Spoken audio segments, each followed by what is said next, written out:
Okay, it's 2 o'clock. Let's call the public meeting of the Finance Administration Committee to order. First thing I'd like to do is just look to see if there's any disclosures of interest.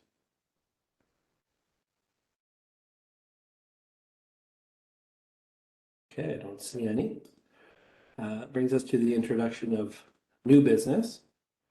We have one item arising from our in-camera meeting, which is being forwarded for discussion in public session, which is the assessment growth submission to the City of London. Can I have a motion to move that as item number 5 under new business? Vice Chair Chavar, are you a member of the committee? Look for a member of the committee to do that. No problem. I appreciate your enthusiasm. Mayor Holder, thank you. Ms. Walker, thank you very much. Okay. All those in favor of adding it to the agenda under new business? Okay, that's been added. So that's the assessment growth submission under item number 5, new business. Brings us to the minutes of our public meeting for both February 17 and April 21. Can I have a mover for those minutes? Ms. Branscombe, thank you very much. Seconded, Ms. Walker, thank you very much. Any discussion about the minutes from those public meetings? All those in favor? None opposed? Okay, that carries. Brings us to review of earlier in-camera meeting discussions. We had a closed session meeting of the Finance Administration Committee earlier today at 8:30, and we went into closed session to discuss a number of items that are allowed under the Police Services Act, which enumerates the reasons we can go into closed session to discuss productive meeting. That's all I really have to say about that. Brings us to item number 5, which is the new business assessment growth submissions. Can I have somebody first describe what's in the report? I think that'd be helpful, and then we'll get a mover and a seconder for the recommendation that's contained therein, and then we'll get into discussion and debate. I'm not sure if it's Deputy Chief McIntyre or somebody else who wants to talk about the assessment growth submissions. Go ahead. Absolutely, Chair, through you. The assessment growth submission this year really looked at trying to address some other needs identified at the last, in a March meeting of this year. So as you'll recall, the administration submitted a request outlining the need for 52 additional frontline officers. And we were tasked after that meeting in March to work with City Finance, to work with our HR teams here, to work with our finance teams here to try to determine how do we do that? How do we add 52 new positions to the organization? Looking at our capacity to hire, but also then for frontline, the capacity at the Ontario Police College to be able to add members to their 3 intakes that they have each year. When we specified in this report, kind of outlines our plan to do that, but what we came away with, without reading it to you, was a plan to add 17 of the 52 positions next year through assessment growth funding, 18 positions the following year in 2024, and 17 positions in 2025. Now, how those positions will be added in 2024 and 2025 have yet to be determined, as that is a new 4-year budget cycle. But I can share with you our plan is to add 17 positions through the assessment growth funding envelope, in addition to 7 additional positions. So in total, it's 24 full-time equivalent positions, 20 sworn, and 4 civilian. They are outlined in the memo I provided. And if I just take you to the final costing, that brings our calculation for assessment growth to just under $4 million. I would tell you that traditionally it's roughly around 1.7 million.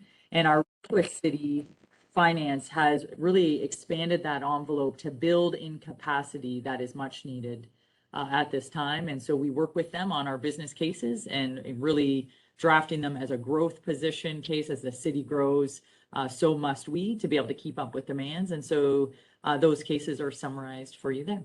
But I'll leave it there unless there's any questions. Thank you, Chair.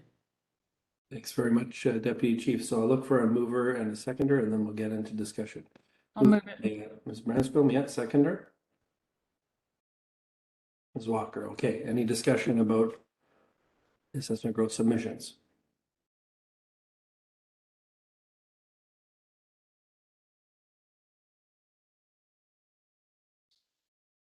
No, okay.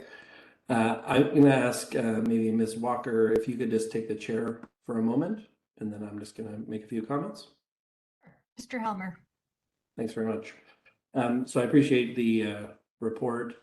I just want to make clear because I'm going to vote against it, why I'm voting against it. One is I think it's not a good idea to be asking for assessment growth positions that are in excess of the amount that would be calculated as part of the growth calculation. The difference is over $2 million in this particular case. And I think if those funds are needed, they should be sought through a base budget amendment rather than through assessment growth. But even setting aside that issue, which I think is actually a big issue, I also think that this is too many positions to be adding in 1 year.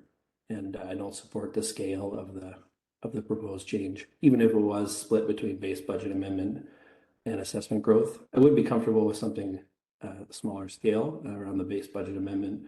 And I do think adding positions through assessment growth is quite reasonable to keep up with the growth of the city. So just the overall scale of what's being proposed, and also the way we're trying to finance it just solely through assessment growth instead of a mix of base budget amendment, which would be addressing the frontline staffing gap and assessment growth to accommodate the growth of the city. I can't support that. So unfortunately, I'm going to have to vote against the submission. Thank you, Councillor Helmer. Are there any other, Councillor Branscombe, or, sorry, Thank you. bad habits are tough. I know. Yeah.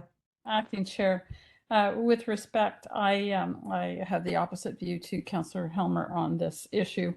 For many years, we have not maximized the number of frontline officers through and staff through assessment growth. So we're finding ourselves woefully understaffed, which is why the board earlier this year made the motion to support the 52 officers phased in over a number of years. So that'll take care of the budget for the next term of council, the 4-year budget for those positions in 2024 and 25. This is just a transition year. This probably isn't normally the way we'd like to do it because we should be adding officers at each year as the assessment grows. London is one of the fastest growing municipalities in the province. So we're just going to keep getting further and further behind unless we right size and then start to look at assessment growth for what it is. So I think we're just right sizing through assessment growth what we didn't do before, and now we have to. In terms of the too many positions in 1 year, I couldn't disagree more. We've had many discussions at Police Services Board and just in the community. I can think of 3 examples in the last 24 hours where I've had somebody had a car accident, drunk driver in front, 3 cars. Police was an hour and a half to get to the accident. Last night at a meeting, 2 people beside the fellow I was talking to, 2 senior women living alone were broken into. Their garage was broken into and things were stolen. Police can't even come. We're woefully short-staffed. That's been well documented, and that's why the Police Services Board has supported the motion to hire the new officers. So I know we have to be careful because we've got to be able to accommodate all those through the police college and training and so on, but that can't happen soon enough for me to make our community safer. And I will also add that I'm looking forward to the strategic plan, the business plan that we're going to be launching in the fall to get public input about just these very things. So it won't be anecdotal then, it'll be actually comments from the people in the community that rely on the police department to look after their needs and the safety and security and other needs. So I'm very happy to support this, and I'm glad we found a way to do it in this year, and then we can look at the 4-year budget for the next cycle. Thanks. Thank you, Member Branscombe. Councillor Helmer, would you like to have your position back?